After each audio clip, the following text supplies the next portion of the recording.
So, yeah, welcome everyone. How are you? Happy to start the summer semester. Flu doesn't look much like summer. So, welcome to Deep Learning for NLP. If you're not here for Deep Learning for NLP, you can leave. I'm Simone. I will be your lecturer from here until July or something, and the exam review, the retake, and so on. So today we're gonna have a introduction to the course, introduction to the topics, and some maths. Do you work? No, you don't work. Ah, right. You want this. Cool. Yeah. So this is the program for today. Let's jump right into it. I promise I won't make it too long. Let's start from the course structure. So the stuff that is important for you, like what do I have to do, what I have to study, how does it work, and blah, blah. So first of all, why study deep learning for NLP? Do you know GPT-4? Raise your hand if you know GPT-4. Raise your hand if you know llama, not the animal. Okay. Gemini, Claude, DeepSeek. Okay, so that's the motivation why. Deep learning is basically the backbone of AI. Most AI, I mean, you can also go to computer vision or whatever, but we care about NLP. And these things are have as a backbone what you're going to be studying.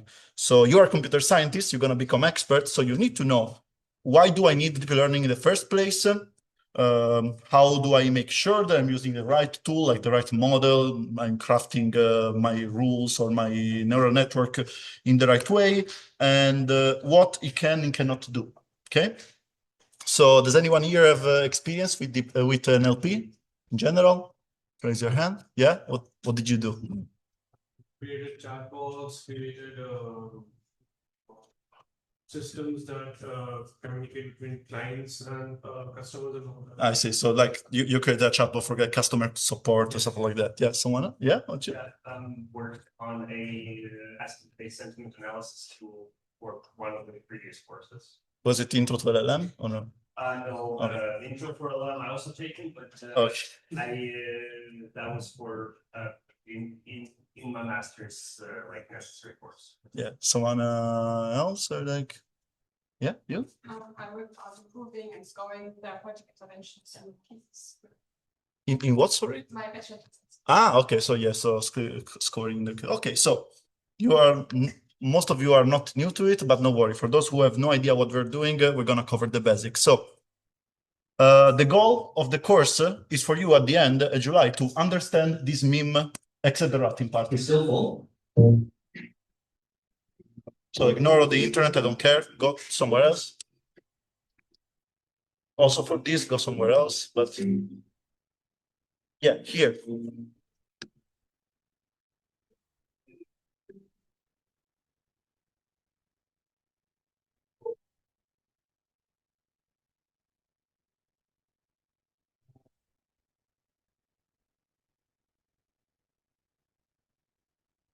The swimming pool on the Titanic is not full of water. Okay. But wait a second, due to the ship sinking and immense. So by the end of the course, you're expected to understand this and find it very, very funny. That's critical.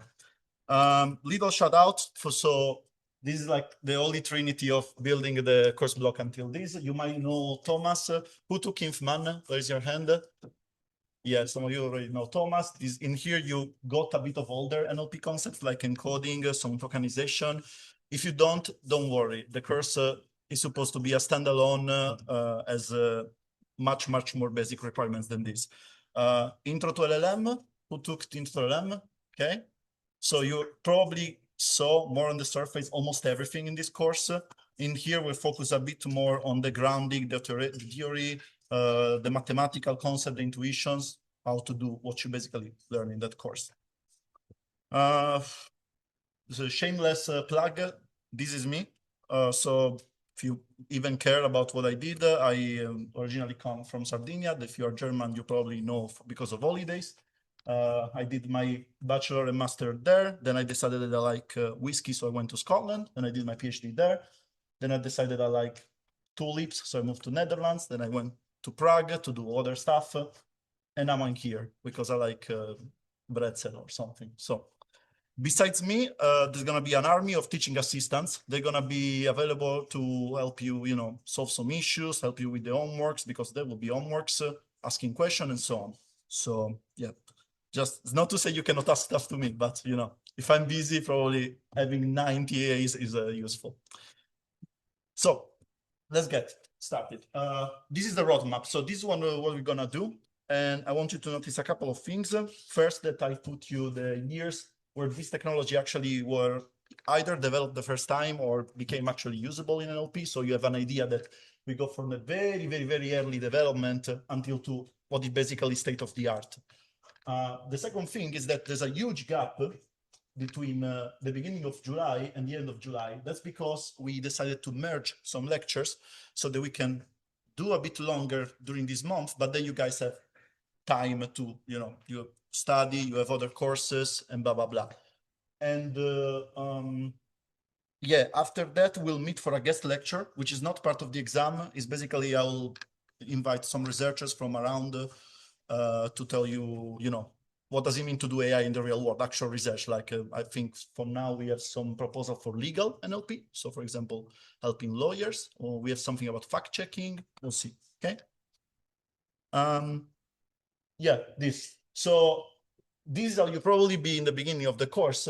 That is probably how you be at the end of the course. So if at some point you stay on the left, you need to take a bit of a refresher on mathematics. We also do that today. And finally, you may notice that there is a plus. These are merged lectures. So basically we're taking a double lecture. I don't want to stay here until 5. But also don't want to stay here until 4. I think I don't need that much of them. I think we can be done in 2 hours and a half or something. That said, it's not all the time.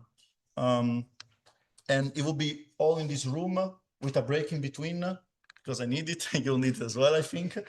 And you can see homework and exercise. That's where they are going to be released. So you won't have an homework until the 4th lecture, so in 3 weeks or something. And I'm gonna give you more info about that soon. So main resources, Moodle. Moodle is online. Don't worry, these slides, everything gets released. This recording will be on YouTube on Moodle this afternoon. But if you don't know Moodle, actually, how do you get it? Take a picture or something. I don't know. Maybe I'll project it later. I saw that people said that there's not a Moodle. The Moodle has been online for a week. I don't know if you don't get notified. You need to search for it. I'm a stranger to the mysteries of Moodle. There's also the Moodle from last year. And this is cool because, yes, the exam from last year with a solution. So important notice, after each exam, roughly 1 hour after, I put on Moodle the solution. This is because then there will be an exam review and you can come and argue, oh, but look, my answer is actually equivalent. So you graded me unfairly. So we'll try to make this as long as it's sustainable. So you can also take exam from the last year to get an idea how it looks.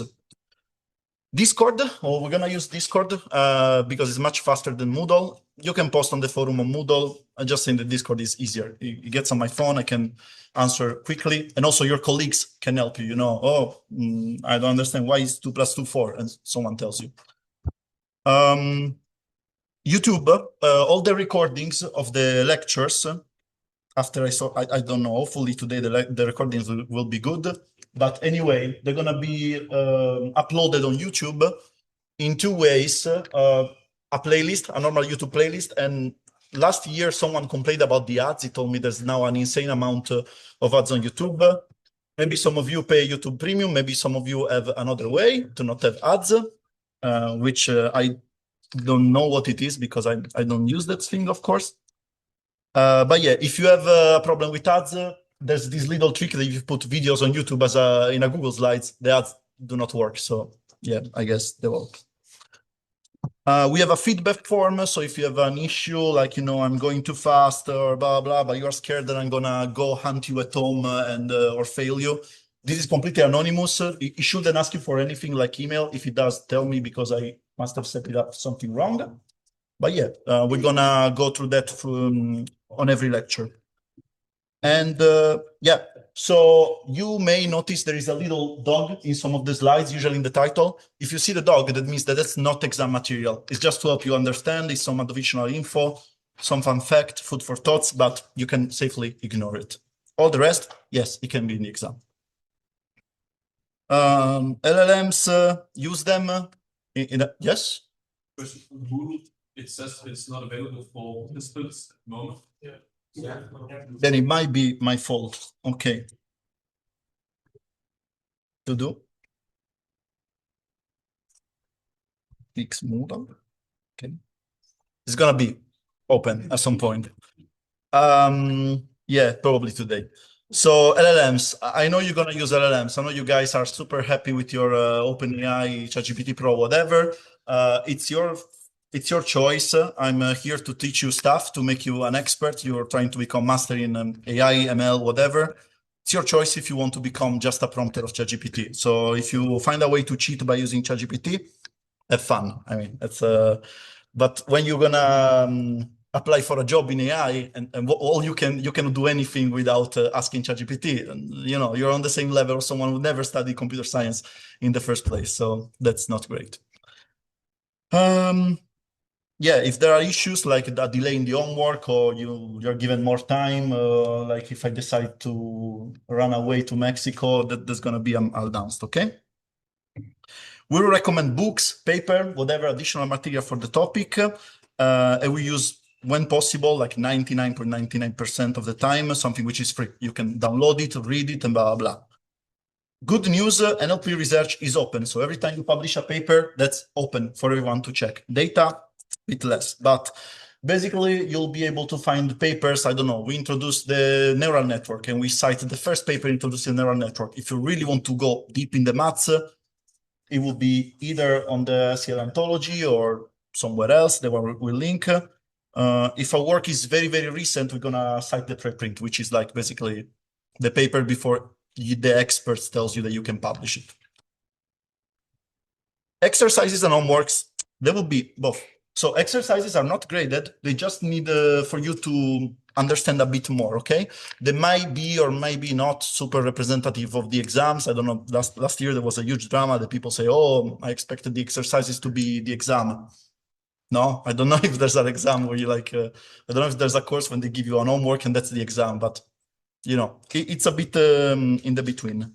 What is interesting for you is the homework. So these are mix of implementation. So typically we give you a Google Colab notebook and you need to complete some stuff, some starting code. You need to submit in a groups of 2, no exception. Don't come to me, please don't come to me tell, oh, but I'm so good alone, oh, but I hate people or whatever. No, in groups of 2, no exception. And typically you have 2 weeks to complete it. What's cool is that if you get at least 70% of the homework points, on average, doesn't mean you need to get 70 on each single homework. You bump by 1 grade if you pass. So 5 is 5, but 4 becomes 3.7, 2 becomes 1.7, okay? And the bonus, it's kept until the next summer semester. Doesn't matter if you fail the exam in July, okay? It's still kept. So, or if you don't want to give the first exam, you do the retake. The homework stays until basically preparing for NLP 2027. Yeah, the exam. Already you know the date, because now, unlike last year, I know how to use Toucan. July 28th. Rooms are not announced yet, but you know, register on Toucan. We're gonna announce it. The questions will be in English. The whole exam will be in English. You can answer in English or in German. You can bring only a non-programmable calculator. If you need other stuff, we'll give it to you. So, okay, I don't know if can you raise your hand if someone scared you about this exam and told you that it was impossible or, okay. I know the other people are shy. It's not. Yes. Well, if you want to tell me want me to tell you the exam is easy, no exam is easy in a master degree. The only thing I noticed that there is this pattern that I'm not used to because in Italy it doesn't work like that. That people memorize, like they're like memorization machines. They can memorize every single slide. I'm talking about 600 slides. They can repeat them from top on the end. Then they come to the exam and get a 5 because the exam won't ask you to parrot back a sentence from the slides. I don't care about that. You're gonna find, well, you have the exam from last year, so check. So what I don't care, I typically don't care about you memorizing formulas. I think in the last exams, the exam was like 70 points for 90 minutes. And I think the formulas accounted for 6 points, something like that. And I think to actually drop it completely, I don't care about that. So focus on understanding and you're gonna be fine. And during the exam simulation, we're gonna actually give you more help. We're gonna see you example from past exam, how not to answer a question, how to waste your time 20 minutes for a single question and still get 1 point. So yeah. Final thing, because you actually moved to what you all came for. After every lecture, I'm gonna be here for 10 to 20 minutes, depending how many people there are. You can come here if you're curious, like, oh, I'd like to do a PhD. What does it mean? How does it work? How much will I be paid? Little. And or maybe you read an article, OpenAI, that tell that now ChatGPT is better than your girlfriend. No, I don't know. And you want my opinion, you want to chat about it. So I'm here, I'm happy to chat. This is not for the lecture. Of course, there's no one and I'm still here. You can ask me something, but in general, use Discord and the other resources for lecture, okay? And now we can start. So who is familiar with what NLP is? What is NLP? Yeah. NLP is just processing the language basically, and so yeah, understanding what sentences mean, what can derive from structure, and etc. Yeah, so understanding language, understanding what sentences mean. Anyone else has some other stuff or like, yeah? Processing both syntax and semantics of language, of a human spoken language. Yeah, like processing syntax and semantics of human spoken language. Sorry if I repeat everything you say, but the microphone won't reach that far, so I have to do it. Yeah, these are all valid definitions. So research and application exploring how computers can be used to understand and manipulate natural language text or speech to do useful things. Sometimes they're also useful. You will just do it for fun. There are many tasks. Basically, everything a human can come up to collect data becomes an NLP task. But mainly, we have two categories: text classification. So given a text, we assign a label to it, and text generation, which is produce text automatically. So let's see some example of this task. We'll start from text classification. Sentiment classification, you have a classification of a review. You know IMDb, I guess if you ever watch a movie, you know, it's a website where there are movie reviews. You have the review and you need to say if it's positive or negative. So let's make an example. Read the book, forget the movie. Is this positive or negative? It's definitely negative.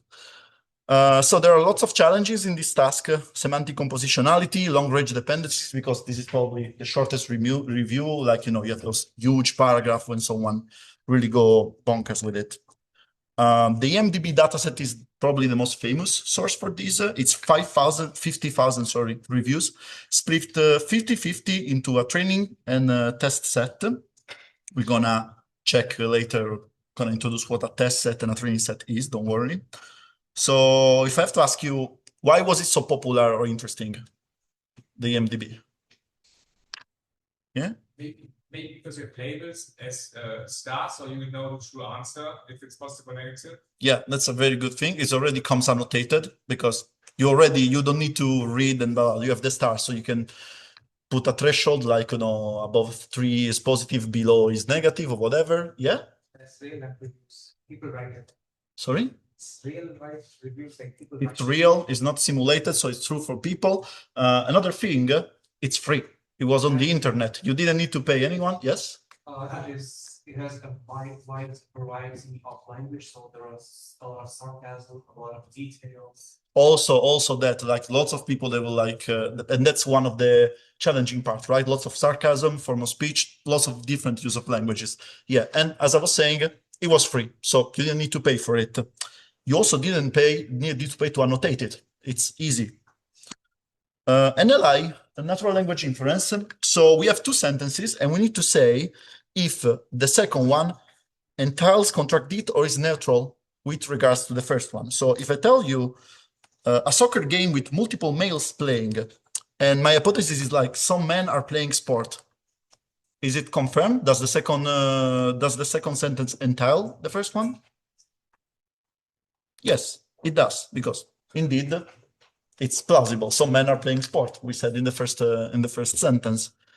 Standard dataset for this. Oh, by the way, I forgot to say, if you have a question, raise your hand. I might be a bit lost in the moment, so I don't know, shout, shout to me in case. So Stanford NLI, there's a bit over 500,000 human written English sentence pairs, but these are manually labeled, so the annotation was not free. People have to pay people to label. Okay, see these two sentences. Does the first one implies the second one or contradicts it, and blah blah blah. Yes. Yeah. Could you elaborate a bit on what entailment is, like explain the term? Sure. It means that the second sentence comes naturally from the first one. So if I say that a soccer game with multiple males playing, it means that somewhere in the world some men are playing sport, right? So for example, Like a deduction. yeah, it kind of a deduction, as long as you don't get into syllogism, right? So if I say, for example, John likes to eat meat, and then I say John is not vegan, you know, typically is entailment. Is it Yeah, it's kind of like drawing conclusion, yes. And you can have entailment, like this one, contradiction, which is, you know, straightforward, like it just contradicts. Neutrally means that they are basically disconnected. Like John likes to eat meat. John had fun today at the fair. Okay, there's not contradicting that John likes to eat meat, but also it's not related, so neutral. Okay. So named entity recognition, we need to find entities of predefined types in a sentence. So if I tell you something like the UN official ECHEUS heads for Baghdad, we know that UN can be classified as an organization. This person ECHEUS is a person, probably. And Baghdad is a location. So we want to do this automatically. So how do we model a task like this one? Anyone? Raise your hand if you have an idea, or like, okay, I'm scared. There's a way. First, we need to divide the sentence into elements, and we're gonna call these tokens. The most naive way is splitting on the white space, right? Split on the space, and that's the words. Then we assign each word a specific type. So, for example, we use a code like iorg, ipair for people, org for organization, iloc for location. So this is a standard way. And the rest is like nothing, which is like O, 0, whatever. So, actually, can this go wrong? Can you find a way to break this, like when it doesn't work anymore? Can you think of like some entities? Yes? I mean, there are a couple of persons, for instance, named after cities, so this might cause some troubles. So I can think of all sorts of things to break this. So you need very sophisticated algorithms or techniques to truly identify. Mm-hmm. That's one example. Yes. Sorry, I'll just repeat for the recording. So mixed entities is definitely an example, or like subsequent entities of the same type. Yeah. sometimes it could be out of several tokens, and then maybe it wouldn't be recognized? Yeah. Like the New York Times is a multi-word expression. Like, how do you actually do it? So yeah, indeed. So Barack Obama was there is an example that can break this. Or Google, Amazon, and Apple are tech giants. Ignore that there should be a comma here. I'm just forcing the example, but you know, we argue that your preprocessing removes punctuation because it's easier, whatever.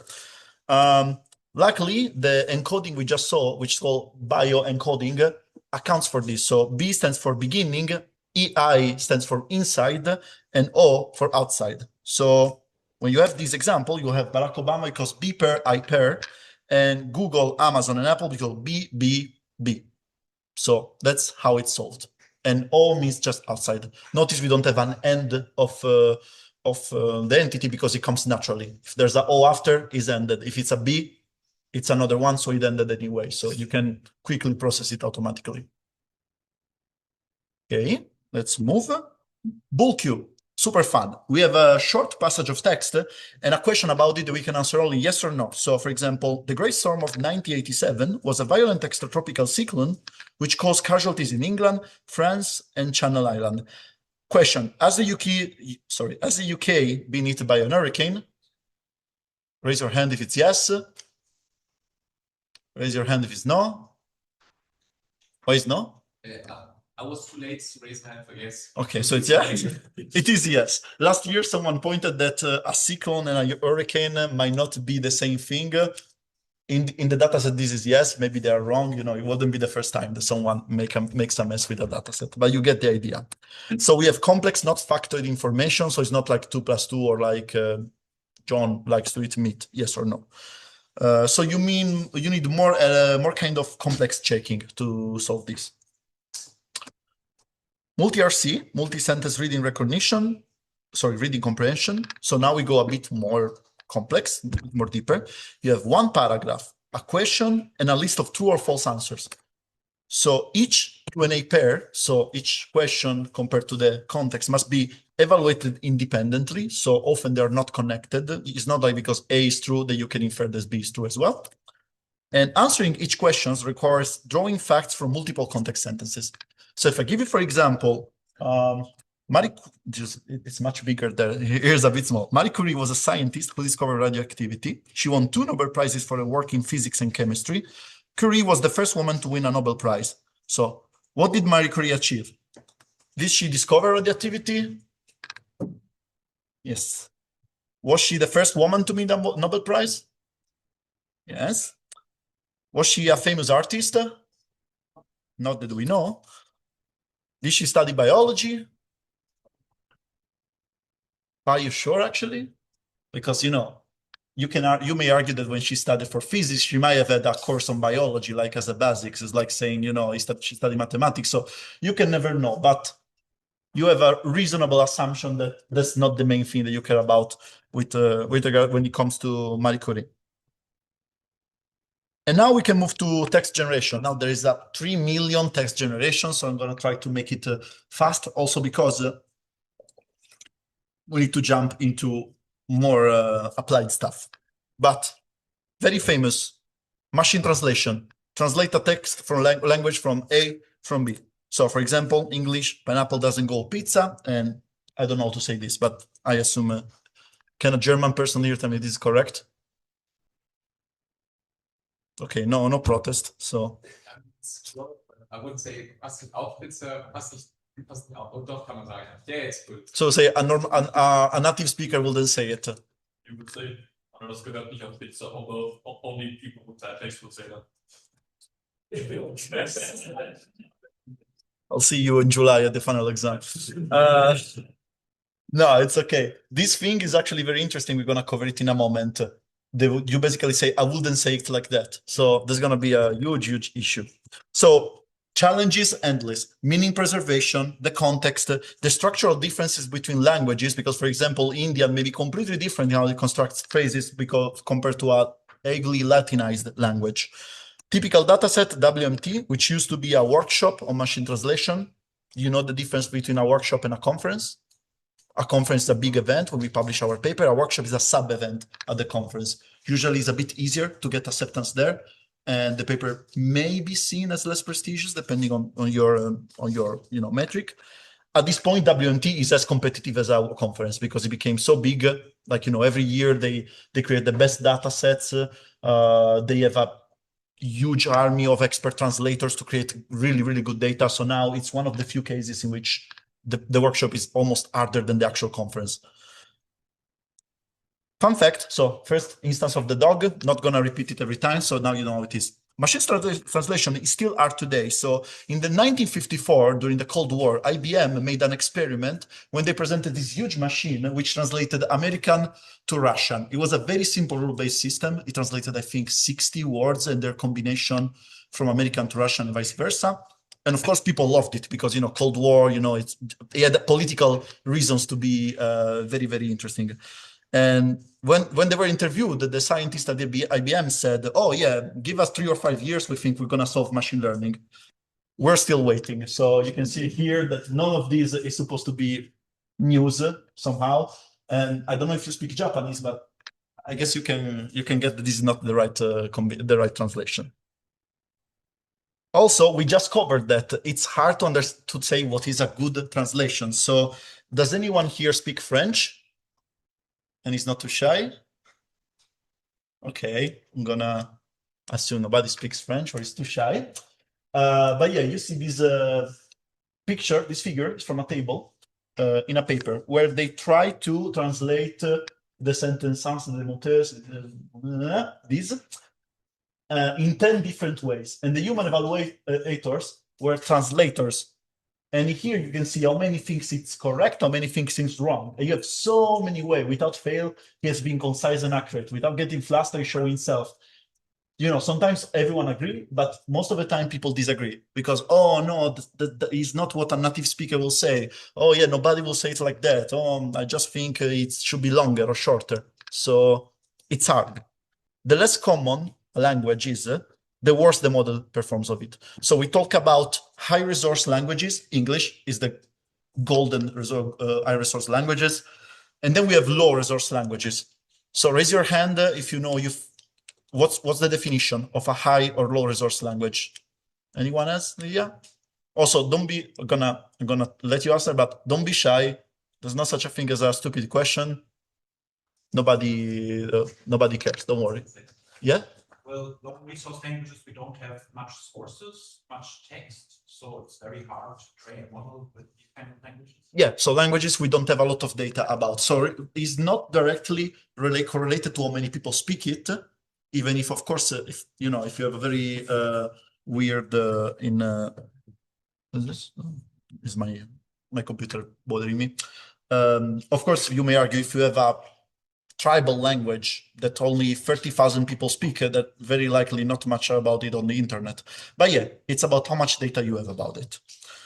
So, and once you start getting good results, like the translation of the pizza before was not great, but it's understandable, it works, then you getting picky, you get subjective, because it's not about getting something that works, it's about getting something which is good, something that a native speaker would find correct.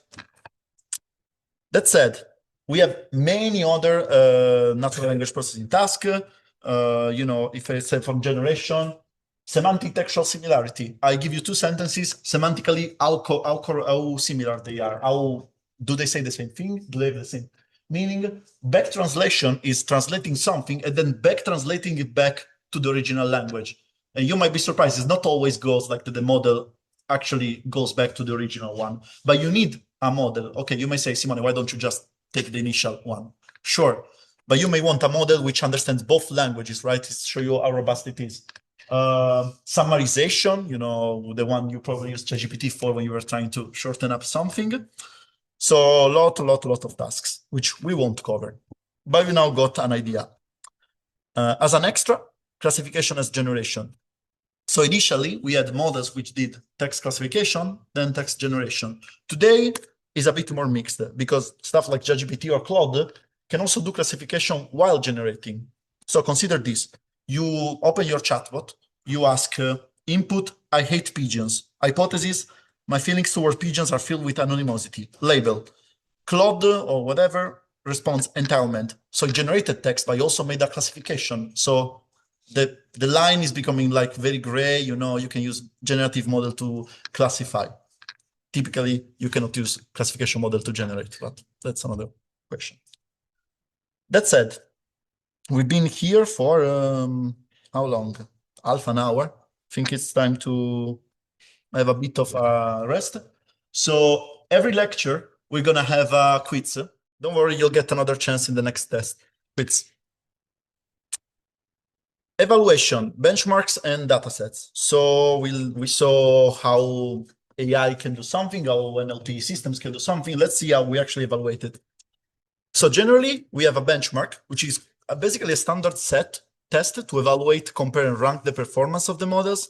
We have a task that the model needs to solve. A data set, so data that shows how the task is done, like remember before, the review and the judgment, positive or negative. A set of metrics to calculate how well the model, like is it 100% good, 50% good, whatever good means. We're gonna see that in a bit. So what you saw before were all instances of dataset. They all vary, depending on the task, but they follow this structure. Is this scary? This kind of mathematics scary? Okay, so for now you're good. So we have the dataset, which is the instances of input and output pairs. So XY is the input. So what you give to the model, like the review, for example. and the output or label or ground truth or gold standard. There are so many ways to call this, but basically the expected solution, for example, positive or negative for the review. Where do you get the data from? So raise your hand. Where do you, yeah? There are really available data sets on Hugging Face, for example. Yeah. There are data sets that come with a research paper. So Yeah. Hugging Face. Raise your hand if you know Hugging Face. Kaggle. It's more for competitions though, right? Yeah. But still a lot of data.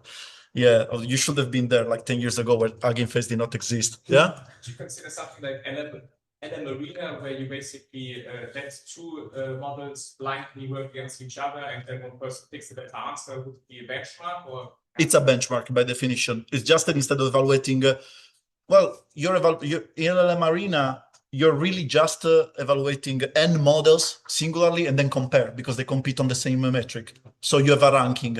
You know, if one is 100%, one is 80, one is 60, it's still a benchmark. So it's basically, yeah, it's an ego rating, right? It's not a percentage. It's basically ego, yeah. But it's a different way to evaluate. You know, these are, actually I forgot to repeat. The colleague asked if LLM Arena, where you just rank models and they compete. Yeah, it's still a benchmark. It's just a different format. You will still have data. You will still have some metrics. You still have a ground truth. So yeah, you get data from Hugging Face typically, or, website of papers, whenever you want, as long as it's legal. How do we create a benchmark? Well, first of all, some of them, the very good one, are annotated by experts. That's extremely expensive.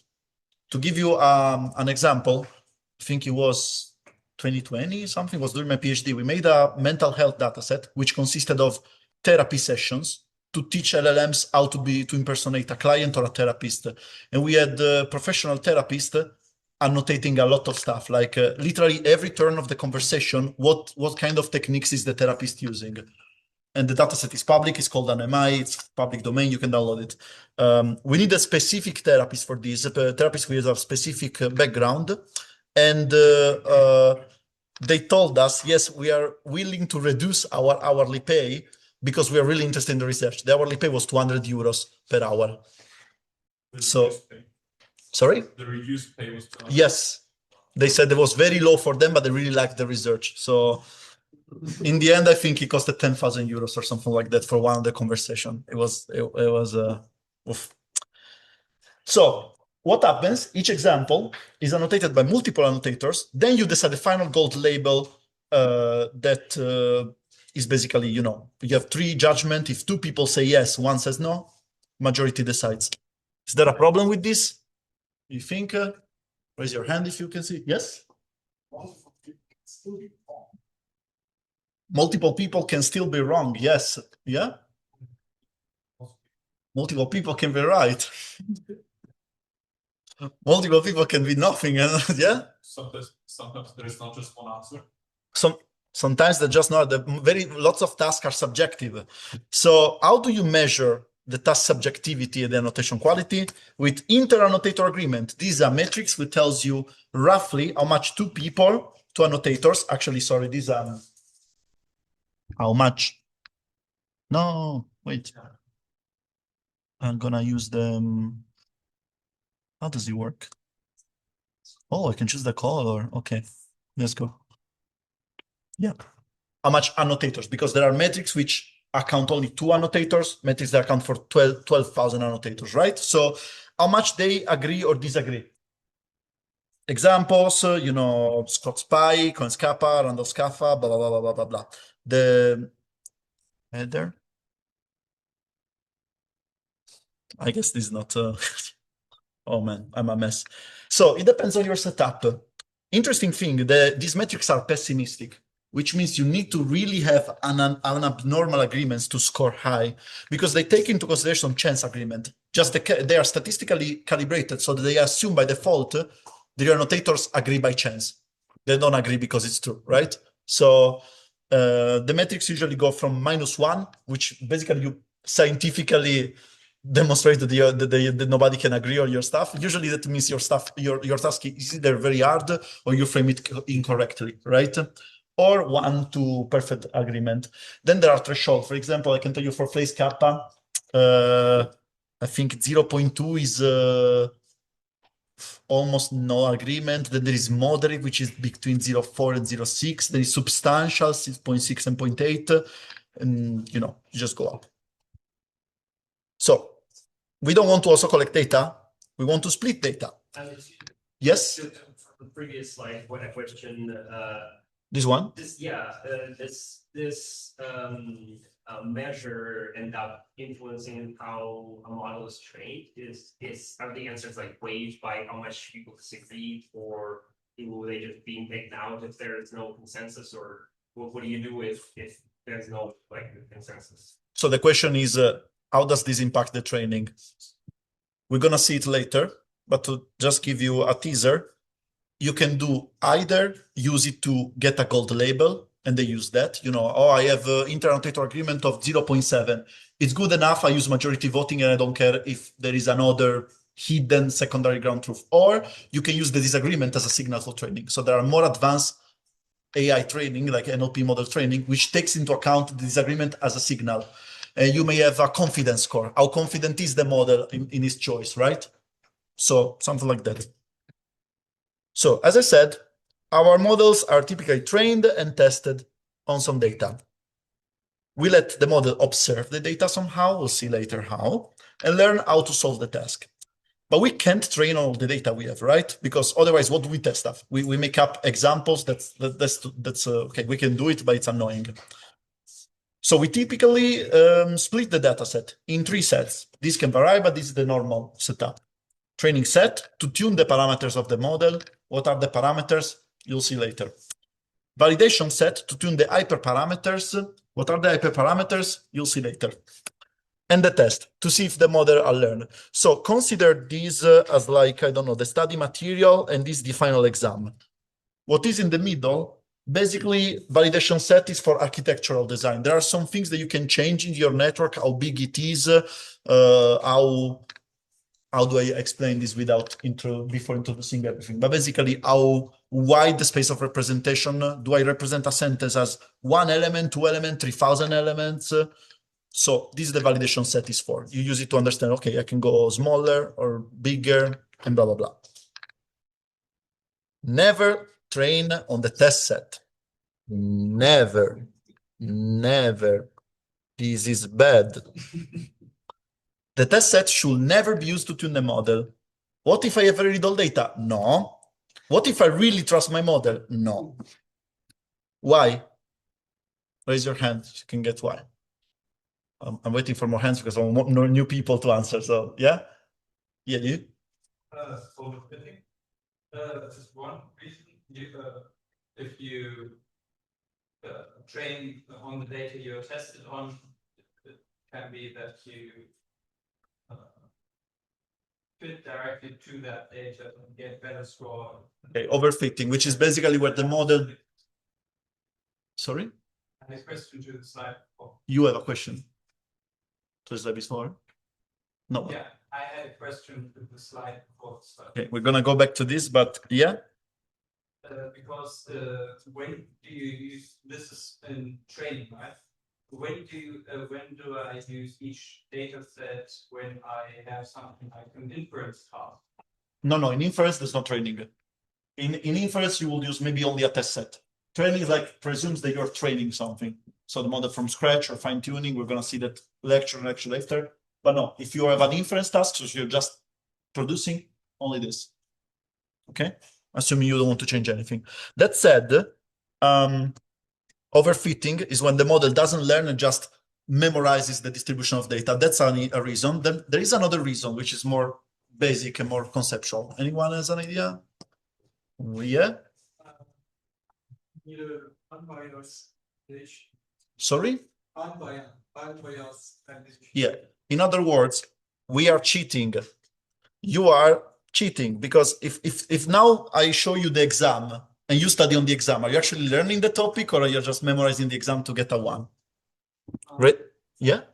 Previous I have a question.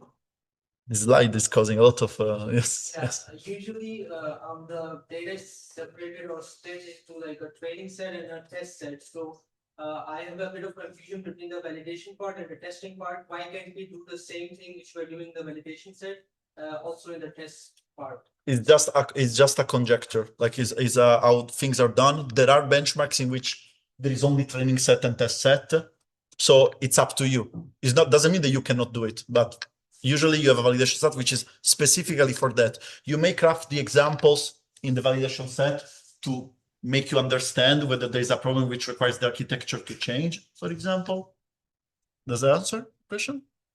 Okay, so then I guess we can keep going. So that's it. Let's not be too angry with ourselves. What if we really have very little data? Well, we can do something which is called k-fold cross-validation. K-fold cross-validation means that you first cut your data into chunks, I don't know, divided in 10 parts. You have 100 examples, 10, 10, 10, 10, 10, 10, okay? All chunks but one used for training, the rest used for testing or validation, depends on what you're doing. Then you do this k times, but every time you switch the test chunk. So maybe the first time chunks 1 to 9 are training and the 10th is for test. Times 2, chunks 2 to 10 are for training and the first one is for test. So just is like a round robin. At the end, you average to do a model performance. So let's see an example. This is a threefold cross-validation. Train, train, test, then train, test, train, then test, train, train. Remember, every time you reset the model, otherwise it doesn't make sense, right? So you're just retraining multiple times, and at the end, you average, and you get the result. Okay. Yes? What do we average? Well, the results, for example, we're gonna see the metric, but you'll have a metrics like accuracy or like how many things the model gets correctly. Okay. So you have a value here, a value here, a value here, and then you average. So for example, let's say that here your model gets it right 90% of the time, 80% of the time, 5% of the time. This means this was a lucky split. There's just a part of the data which is very easy. Then when you average, you say, oh, or you see the variance, you know, standard deviation, whatever, your preferred metrics. Okay. Let's see how we can evaluate text classification, okay? Who knows confusion matrix? Okay, so I won't explain it. No. Okay, so consider the binary classification. So you have two classes, like before, review, positive or negative. Well, okay. We make this nice matrix, which tell us what the model thinks is positive and negative, and what is actually positive or negative. So what do we have is that we're gonna have for our data, we know the label, right? We know the answer. So we know what is supposed to be negative and what is supposed to be positive. Now, if we cross that with what the model predicts is negative or positive, we get the identity, so the correct production, so you know, it's positive and my model, sorry, it's negative and my model also says so. Well, why am I doing this? I have like literally whatever, you know? And then we're gonna have predicted positive, actual positive, yeah, and we get the identity. It's also cool because it gives us insight of what kind of errors the problem the model makes. Like false negative means that it's supposed to be positive, but the model says negative. So it gives you a bit more information. Accuracy of a model. Is this much scary? Okay, we're still safe. Accuracy, it's basically the identity of the matrix divided by the amount of cases you have. So super intuitive measure. You calculate how many times your model is right, divide by the total amount of cases, and that's it. So little example, you have a system that detects a disease, coronavirus, I don't know. And you see that it gets 168% of the cases, negative cases correctly, and 33 cases predicted positive and actual positive. So what you do is you sum up all these elements of the matrix. So you know that your whole test set is 286 cases. And then you should Okay, I cannot. Okay, sorry. The ink is a bit in the middle, but yeah. Then you divide, and you get that you roughly, if you do the math, this is roughly 0.72 accuracy. Is it good? Is it bad? Is it enough? 72%. 7 times out of 10, my model is correct. Yeah. I mean, it really depends on the context, but let's say in pharma industry, this would be detrimental. Yeah, exactly. It depends on the context. So, for example, in healthcare, when I talk with doctors, they told me basically the classifier should be like, I don't know, 99.97% accurate to even consider using it with doctors or replacing them. If you're saying if there's a cat in the picture, probably, it's a bit less, you're not going to kill anyone. Yes? I had a question about the, what do we mean by identity in this case? You know what's the identity of a matrix? The diagonal, the main diagonal. So like if you have a matrix like this,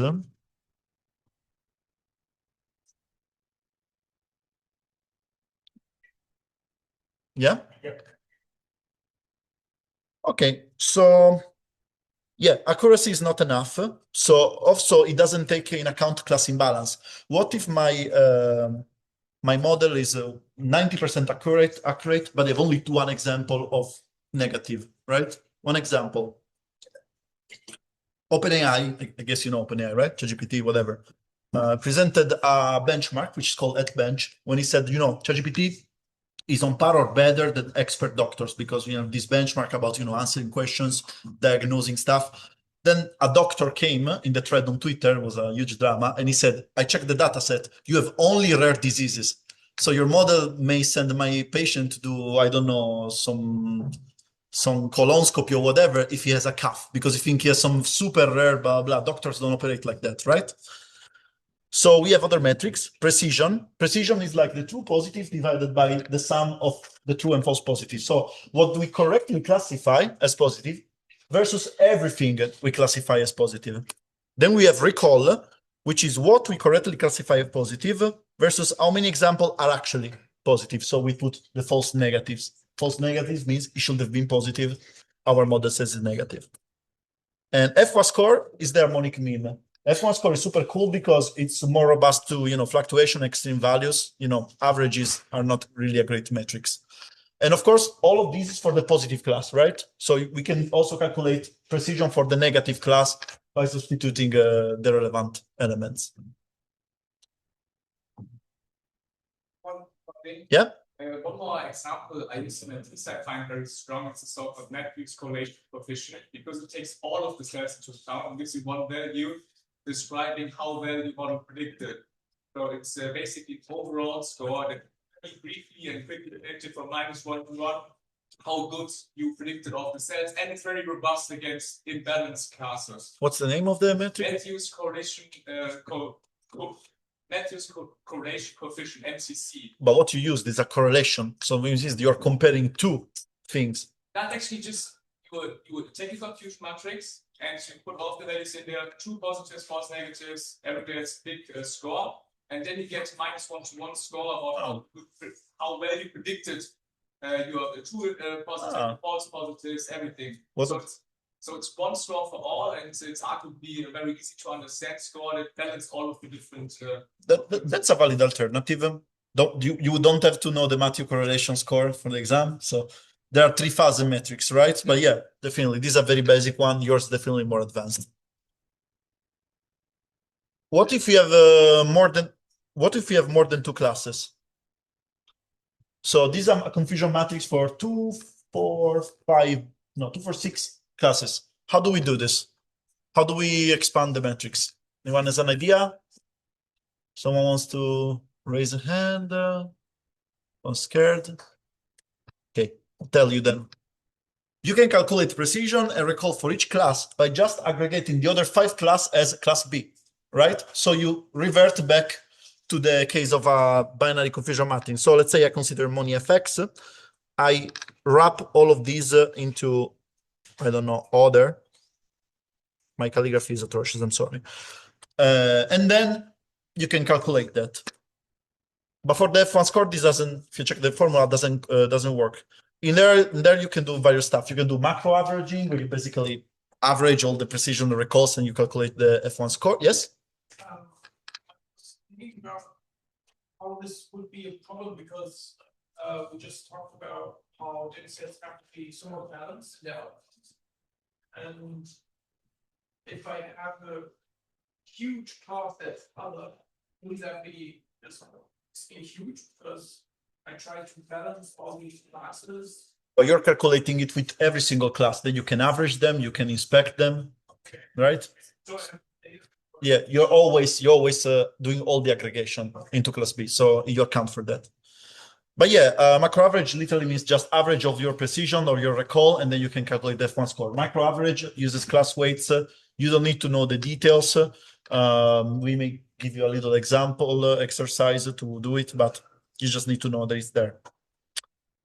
Now, yes. I have a question about this multi-class approach. How relevant is it today still? What do you mean?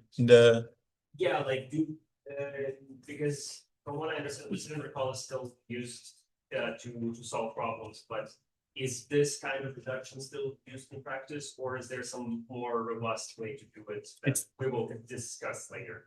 Well, it's a very basic methodology, but it's still used because it's understandable. But that said, if I have ChatGPT detecting if a comment is toxic or not, I can have 20 different categories of why a comment is toxic. It could be religious, offensive or racially offensive, discrimination, gender bias, extremist, whatever. So I still need to do it, right? So basically, this becomes irrelevant today. We don't have multiple categories in the world anymore, which is a bit unlikely. So yeah. Let's cover evaluation of text generation. So there are a lot of metrics for text generation. Depending on what you're doing, there are so many metrics for machine translation, for summarization, for toxicity, whatever. We don't care because I'm not going to ask you to memorize all of this, but you need to know just that, it's a mess. Why there are so many metrics? Because someone comes with a metric and someone comes with another metric, and then you have 20 metrics, and someone say, oh no, this is a mess. I'm going to make my metric, which is better. And then you have 21 metrics, then you have 22. And that's how we work as scientists. So for example, BLUE is a very famous metric for machine translation. It's precision based, so basically computes how many n-grams. N-gram means a sequence of n words, like the cat is on the table, the cat is at 3 grams, or the cat is a bigram, or the is a monogram, whatever. Given a reference and hypothesis, so basically the text in language B and text in language A, how many n-gram, there was, delete that.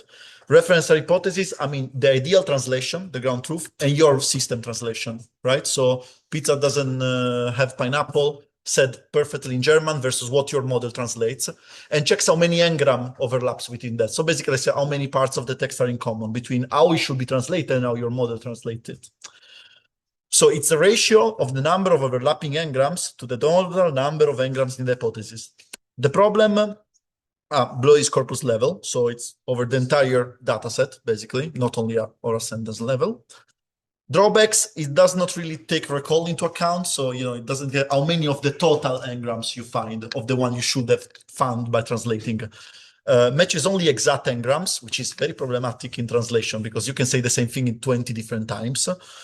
Has a very low correlation with human judgment. So if you ask a translator to score, BLUE score is a number, basically.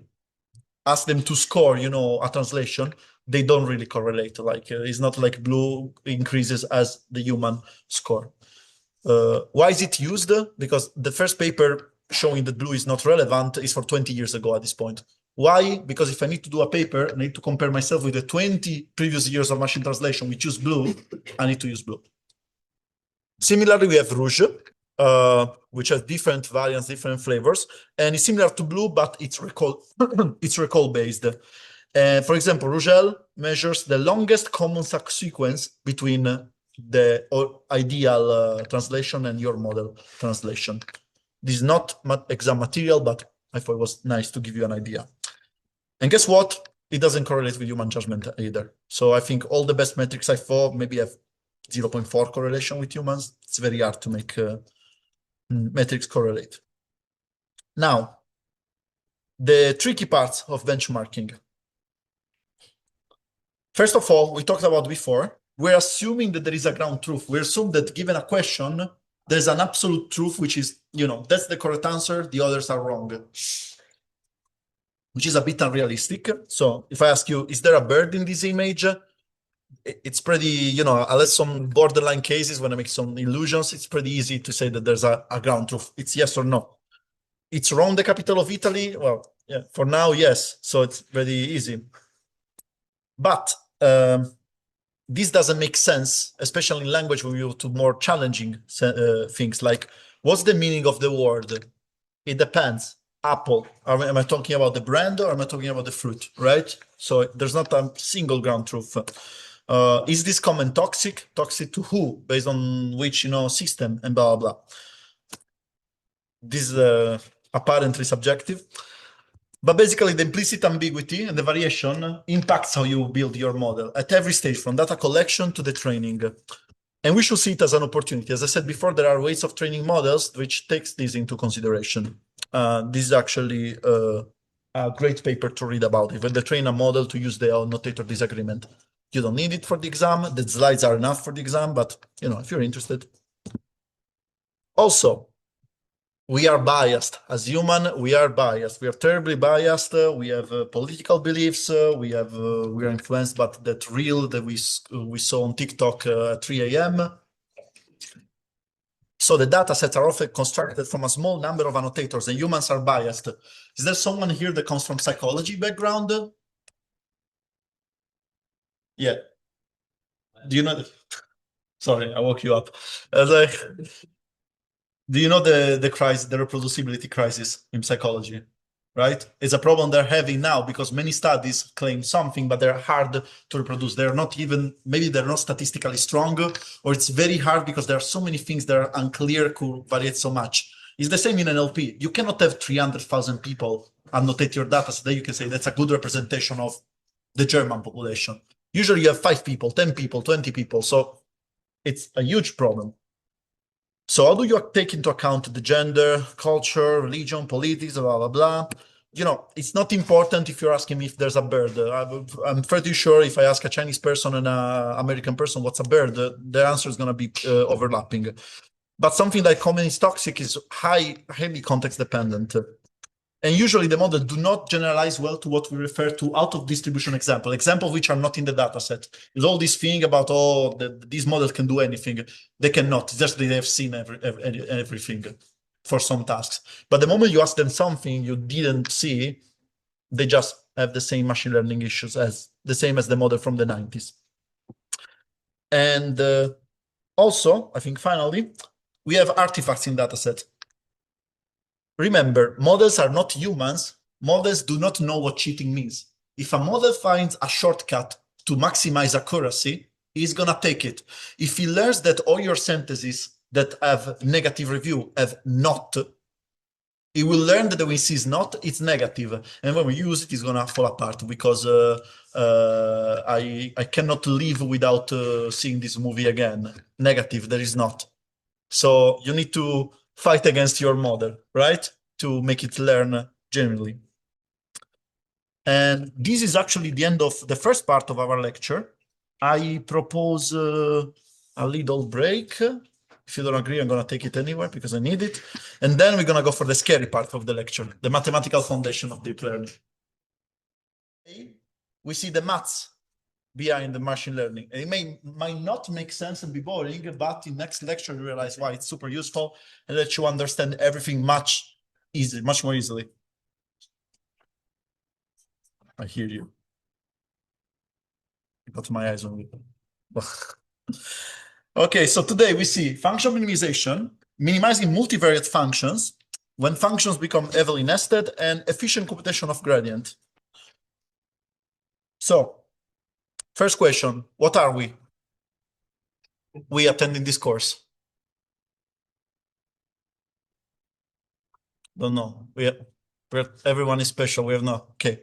We are many things. We are computer scientists, we are computational linguists, NLP researchers, students, whatever you call it, which means that someone may be, but we are not mathematicians. What does it mean? That we fall into notation madness. We are sloppy with calling something a derivative in different ways.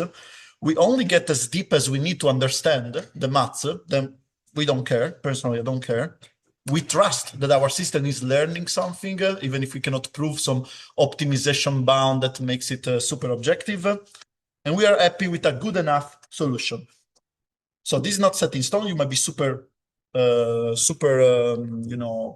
methodical about mathematics. I am not.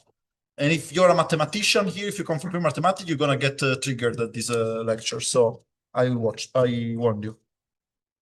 What we will not cover, because I expect you to know, we won't cover sets. So I expect you to know that there are these magical things called sets, like the set A, which has A, B, C. We're gonna use this terminology to say A belongs to A. No ordering, but we also have tuples and ordered tuples. So A, B is different from B, A. I expect you to be familiar with this. We won't focus on the number theory. I expect you to know there's a thing called numbers. They exist. They can be natural numbers or real numbers. So for example, you have R2 defined by, the tuples of real numbers, which can also be considered a vector. So if this is scary, go quickly to refresh some maths, guys, because then it gets worse. We also won't cover sequences and limits, but we'll touch them a bit. So function minimization. How many days, how many times you were in the night, rolling in the bed and say, how can I efficiently minimize a function? All happened to all of us. So let's say I have this function. How do I minimize it? So how do I find the lowest value? Yeah.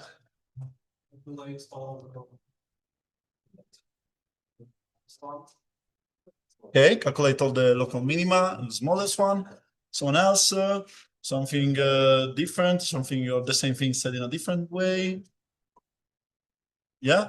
The gradient is ahead of the of the lecture, but yeah. So if the function is easy, we can just use the closed form solution, the one you learn in high school. Just with the derivatives and blah blah blah. But it's harder if the function is complex, and especially when the function becomes depending on many variables. So the most stupid way to do it. What's the most stupid way if you don't know anything about analysis? Just know how a function works. Yeah? Sorry? What do you mean hill climbing? Just going somewhere and going the direction where it's the lowest. But yeah, and we need to understand where is the lowest. So hill climbing, we pick a point and we need to understand whether, going here or going here helps me or does not help me. So today we're gonna cover that. So function of single variable. You know this? There is a function. We're gonna go the y equals f of x. It has a codomain from real numbers to real numbers, which means if I put something inside this function, it's gonna give me something, and that something is in both cases a real number. And we're gonna say that a and b are the domain and codomain of the function. We also talk about function composition. So we will say that we have, for example, f composed g. So f is a function from real to real. G is also a function from real to real. And we have this operator, which is called function composition, but can also be written like this or written like this. So I personally prefer this one, g of f of x, which I think is one of the most common ones. We're gonna deal with lines. So lines in the Cartesian plane are basically linear equations. Linear equations. So basically, every equation that can be represented as a line. And I'm getting like into tautology now. But every line is the set of all points satisfying a linear equation. So usually you have something like that. L, the line, is defined by all the xy such that the w1x plus w2y equals to w3, where basically these are fixed number, which call coefficients, and they cannot be a copy of 0, because otherwise it's not a line anymore. We also use the slope intercept form. Actually, we almost always use the slope intercept form, because it has some cool features, like it tells you how much the equation runs, so for how much we do on the x-axis, and how much it rises. Because if it rises, it can also go down. And as we said, we want to discover the minimum of a function. Now, question is, can I understand at any point if the function is increasing or decreasing? Of course I can by just trying every single point and calculating the value, but can I understand a bit more smartly? Anyone? Yeah? Yes, exactly. The derivative, which is this cool guy, basically tells you where the function is going, if it's increasing, if it's decreasing, because it's a tangent. So if I calculate I don't know, the function for this point and I get the derivative, I'm gonna get a tangent to this. And the tangent gives me how the function is going. So if it's going up, I'll go the opposite way. If it's going down, I'll keep going that way. How do we choose an initial point? Because we need to start somewhere. And we are not always able to draft the chart of a function. How do we choose? Yeah? Random initialization. Random. Yes, we just choose a random point. If you don't have any information about the function, that's the only thing you can see. So this is a little demo, and you can see like this is the sine function, and you can check that as I move through the point, the derivative is always the tangent, right? So it points me to the direction in which the function is going. So now we know that we can use this as a signal to minimize a function.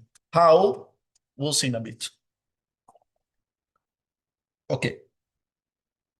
So let's talk about the derivative computing function. We want a function, we call it D, that given a differentiable function as an input, produces another function such that it's derivative for every point. This function is very famous. You saw it in calculus.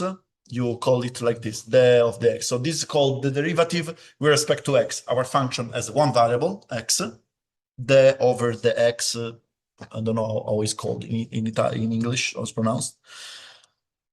And now we have the first notation madness, because we can call this in many, many other ways. So I'll try to make this as understandable as possible. Some people will say the of the over the x of x, so the f on the over the x, the y, because y is f of x over the x, you know. And basically we need to be careful with what variables names we change. Otherwise it gets messy. Another thing which is going to be super useful is the chain rule. Do you know the chain rule? Raise your hand if you know the chain rule. I love teaching in a computer science. Imagine how hard this will be if they're like in a faculty of humanities. So let's say we have f of g. There are two functions which have derivatives, so we're fine. The derivative of g of f of x is the derivative of the external function applied to the internal function times the derivative of the internal function. We also have a variant.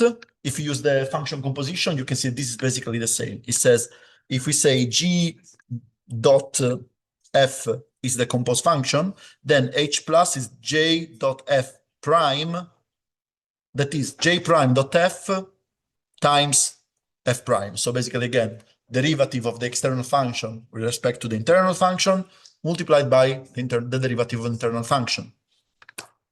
We also have this is the Leibniz notation. I probably use it a lot.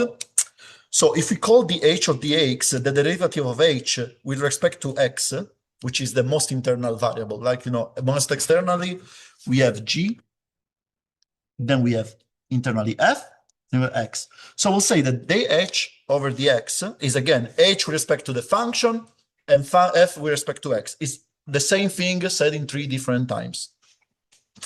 Let's make an example. Okay, let's do this. Y equal to e elevated to the sen of x squared. We can see that this is actually the composite of trig function. We have an exponential, a sine, and a square.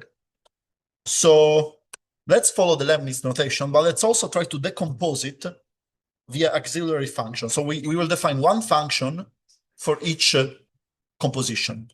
So first one, let's say the y is not e elevated to sin of x squared. It's an f of a generic variable u. Can you imagine what function this one is? Anyone wants to raise your hand? Don't be scared of saying it the wrong one. Yes? Not e of sine u, because that will skip to e elevated to u. Does anyone tell me what u is if we call it g of v? Yeah? Sorry? Again, same mistake of your colleague. You're skipping sine of v. Because see, we're using an auxiliary variable.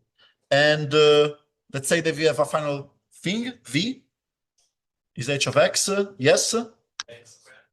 You got it like at this point it couldn't be. Yes. So we have this. Now, if we have this decomposition, we can calculate the derivatives. They're pretty easy. So what's the derivative of f of u? So the derivative of e elevated to u. Yeah, you know, okay, which is also e of sin, blah, blah, blah. What about g? What's the derivative of sine of v? Yeah? Minus. Oh, no, cosinus. You're right. Cosinus is minus sinus. Penny my own exam.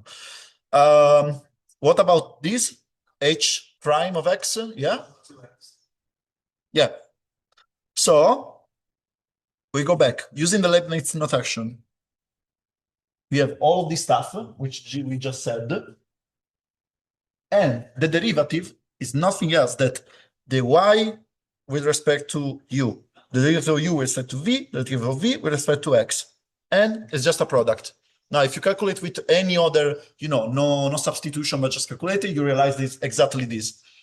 But I still have Discord open. Okay, whatever. But you say, okay, Simone, why am I doing this? Why do I need to go through all the steps if I know how to do it? Like sometimes I can do it by hand even. It's gonna be necessary. You'll see later. So we have a function and we want the minimum of that function. The prerequisites in all the function we use is that we can evaluate the function at any point and we can calculate the derivative at any point, okay? That's a must. We cannot say no to that. Let's turn what we said until now into an algorithm to find the minimum of a function. First, we start with a random x. We calculate the derivative, which is the direction and strength of the function, of the change at that point. Choose the next value as just the value we started minus the change, because if the change is positive, so the function is increasing, minus, we go opposite. If it's negative, minus, changes to plus, we keep going that direction. So we're doing that. With a small enough eta, this multiplicative factor, we're gonna go to a point where the function is as a lower value, and then we keep going. So we can repeat it until we find the minimum of a function, or a local minima. Pareto optimality, suboptimal solution, we may not find the absolute minimum. Why? Because we don't have enough computation, because we run out of memory, because it's due tomorrow. I don't know. But basically, we have to stop at some point. And eta is often referred as a learning rate. It's going to come back useful when we actually see neural networks. So as an example, let's see this function, which is the same as before. Start from a random point. At this point, the tangent is completely useless. We don't move anymore. So we are stuck in a local minimum. So we may reorganize this with another point and find a better minimum. How do we avoid getting stuck? We can play a bit with eta. We can make a rule that if for some interaction with the improvement is lower than a threshold, we just do a huge jump just to explore a different part of the function. There are lots of ways, but we are not interested in that. What we're interested in is the quiz. Yeah, sure.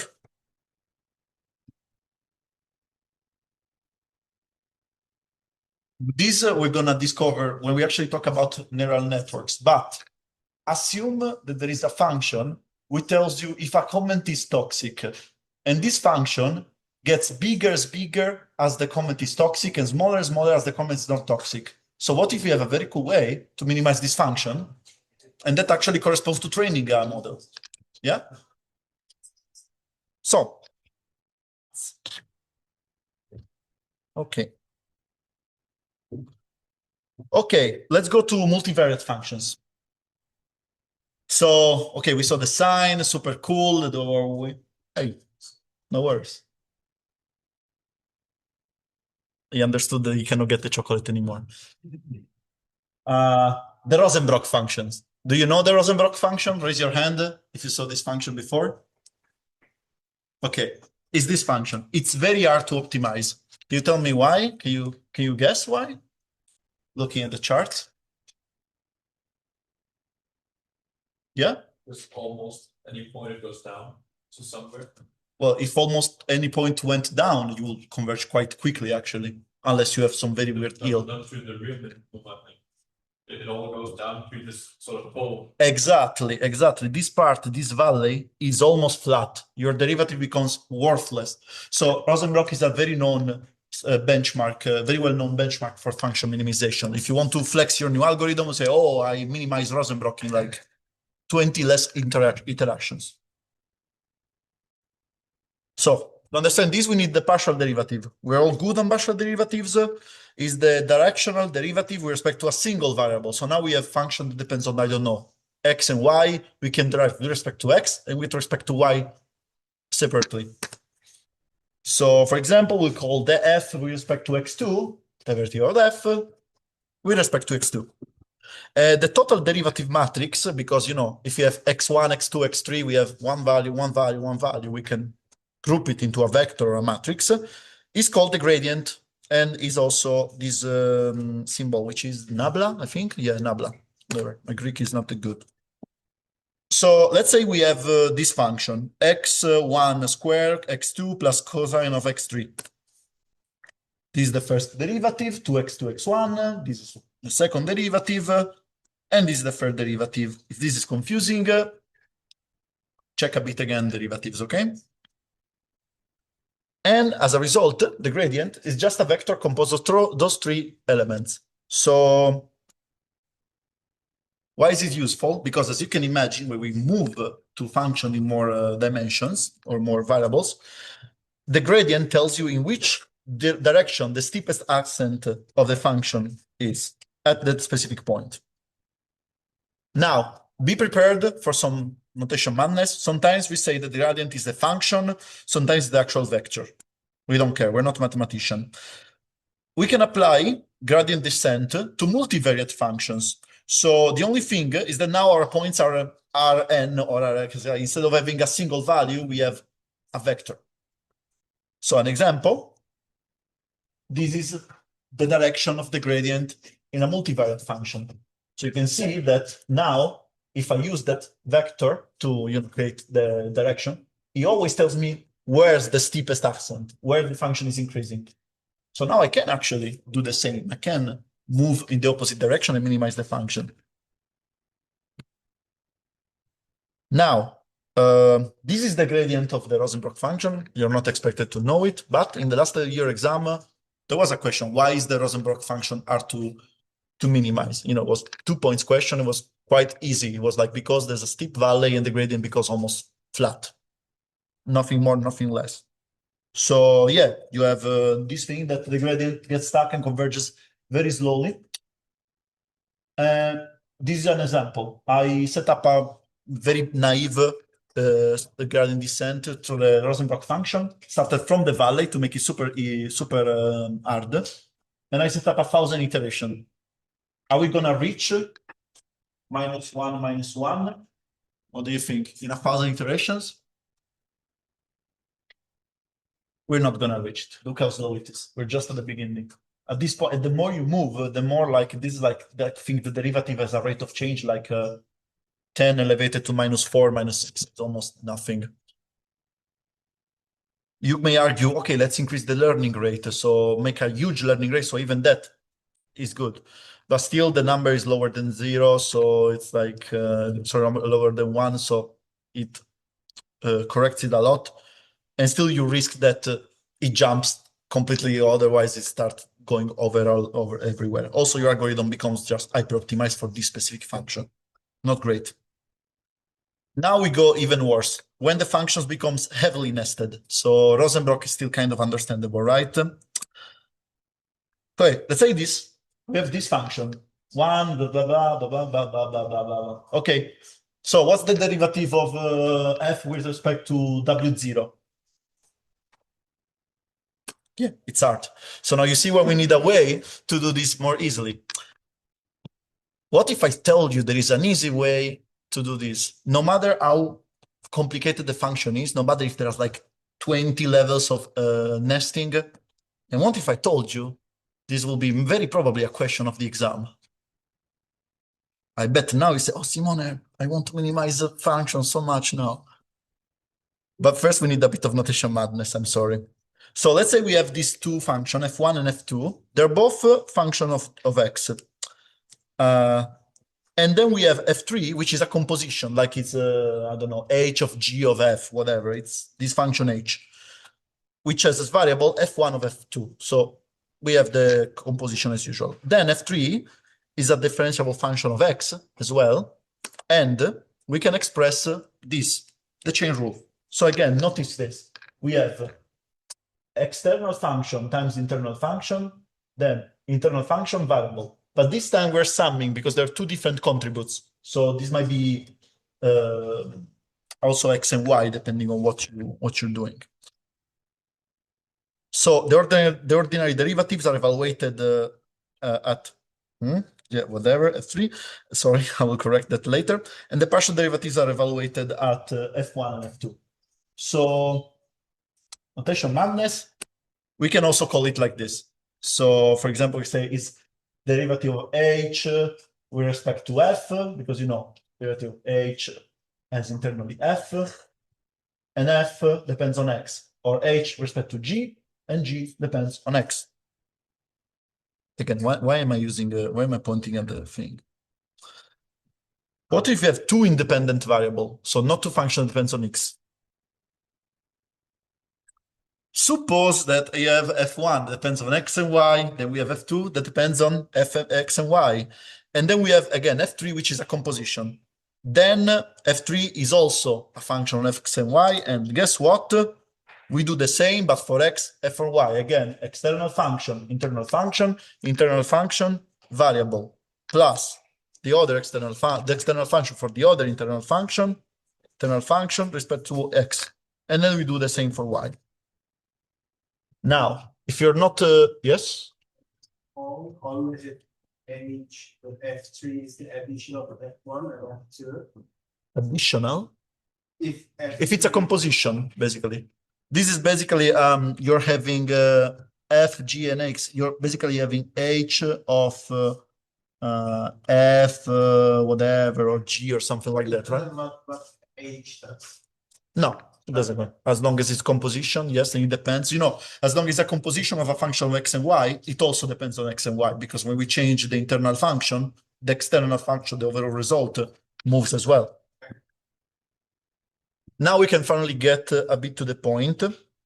How do we efficiently compute the gradient? Because once we can compute the gradient, we know how to find the minimum. Once we know how to find the minimum, if this function is useful for us, we can train a model. So let's say we have this function, very simple, a plus b times b plus 1. The gradients are easy. You could do it by hand, but that's not the point. First, we do the decomposition, like before. So we can argue that E is basically a product. So we're going to say that E is R times S. So we use F1 of two auxiliary variable R and S. So you see how this is R, this is S. But then we can also argue that R, which is the internal one, is a sum. So it's basically A plus B. So we're going to say that R is a function of A and B. This is A plus B. And then we're going to say that S, it's also sum, which is B plus 1. So now we have our auxiliary function like before. Now we have these functions who depend on other functions. They all depend on some variables. They're connected somehow. They're linked. Can you think about some kind of structure to present this? Just a computational graph. So as we say, with this, we'll use a node for E, which is this function of R and S. Then we have R, and we're gonna use another node, and we're gonna connect them because E depends on R. E is R times S, so it depends on R. Then we're gonna have S, and you can imagine where we're going. This is also gonna be connected. And are we done? No, because these are functions. We also need to put the variable. So we have two variables, A and B. So which functions here depends on A? Want to guess? So R. And which functions depends on B? Yeah. So we're going to do this. And this is our starting point. So this computational graph is a directed acyclic graph, so it's not a tree. Each node is a differentiable function with arguments. The leaves are the variables, and the arrows are basically gives you function composition. And now we'll see how we're gonna use this. I'm gonna promise you this is gonna be a huge headache, but the actual example is more understandable than the actual formulation. So any generic node of the computational graph is fed by many inputs. You see I on the left, and outputs. That also feeds many other nodes. So we have O from 1 to this is a bit of a typo, sorry, it should be O1, not OI. It's the generic OI, but yeah. Each input output may also have many inputs and outputs. So let's assume the whole graph, the one you saw before, realizes a global function, E, which is the initial one, right? A plus B times B plus 1. Then for each single node F, we need to compute two things. The global derivative, which is the derivative of the global function, E, the one that the whole tree realizes, with respect to F, multiplied by the derivative of each output of F with respect to F. I know it's a headache, it's going to be more clear in a bit, but we actually see an example. And then the local derivatives, which is the derivative of the node with respect to the inputs. Now we're going to do it. Okay. Let's take a deep breath. I need as well. Let me make this bigger so I can actually write on this. Okay, we're going to start from the top. We need the global derivative. What is the global function? Which one is the global function here? E. We need to derive E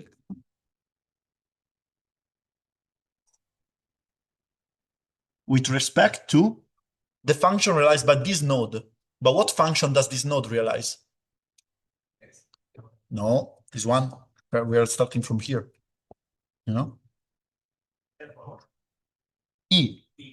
The nodes realizes E, like the one below realizes R, and the one below realizes S. So this is just the derivative of E with respect to E. But that's one. It's naive. Oh no.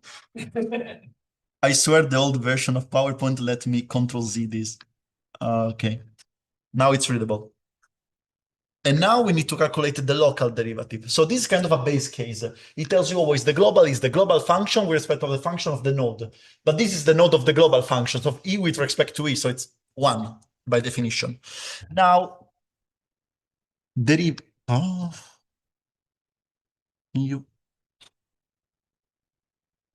okay. Derivative of what function does this node realize?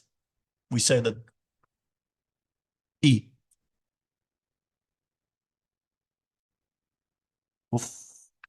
Jesus, okay, this is an E, okay? It's gonna become also readable after. With respect to the input. So what inputs does E have? R and S. So R, and then we have derivative of E with respect to S. These are super stupid to calculate. Like, what is the derivative of E with respect to R? What is derivative of R times S with respect to R? S. What is the derivative of R times S with respect to S? R. Let me delete this. Like, am I? No, doesn't. Okay, whatever. I didn't want to delete anyway. Anyway, I didn't want convenience. So yeah. And now we go recursively. We move to R. So the derivative of the global function. What's the global function again? Derivative of E.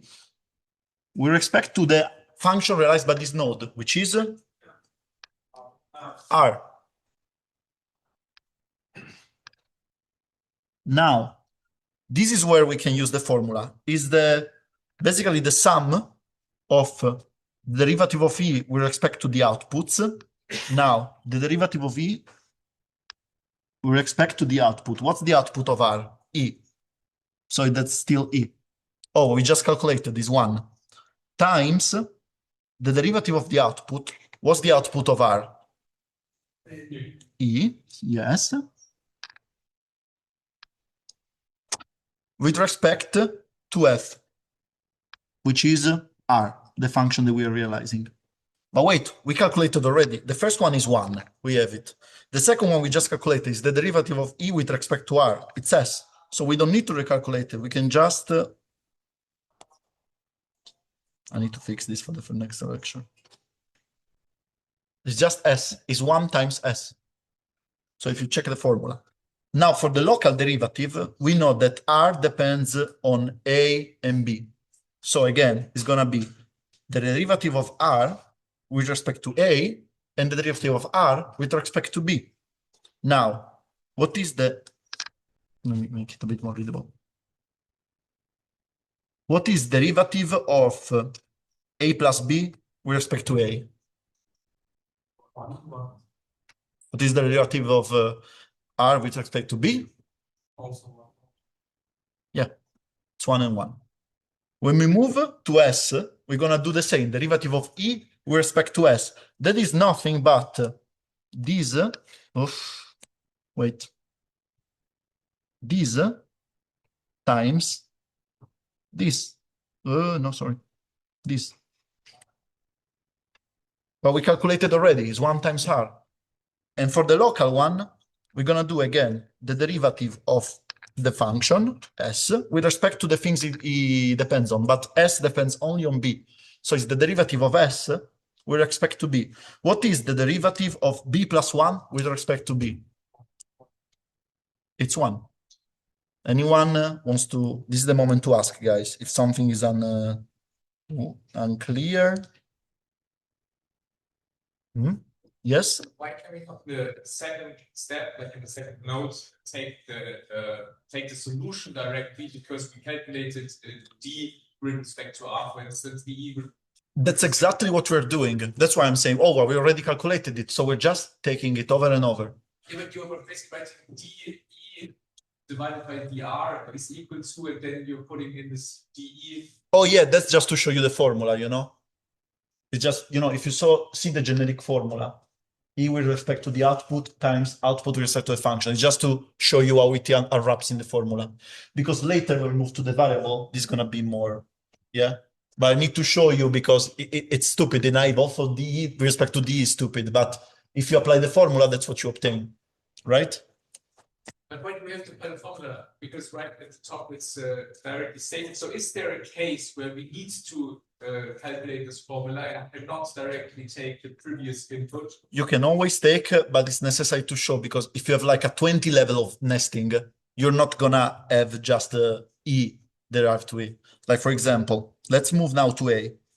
For A, we have only global derivative because A does not depend on anything. It doesn't have we are at the end of the tree. So we're gonna derive A. Wait a second. Sorry, no. Oof. Sorry. This is super wrong and I'm an idiot. Okay, this is gonna be the derivative of the global function E with respect to A. But this tells you that it's E with respect to the output of the function. So that's going to be dE times dr. times the output with respect to the variable we're realizing. And that's dr with respect to a. So you see that now we don't have d on d. We're just applying the formula, right? And sure, I could tell you that this is d on d times d on dr, right? It's 1, you can remove it. So is that clear? Yeah. Okay. So basically, if you go to the third node, then this At some point, yeah, it goes away. Yeah. So, yeah, but we calculated already. It's s times 1. And for the rest, we're going to have the same. We're going to have this, but what's different?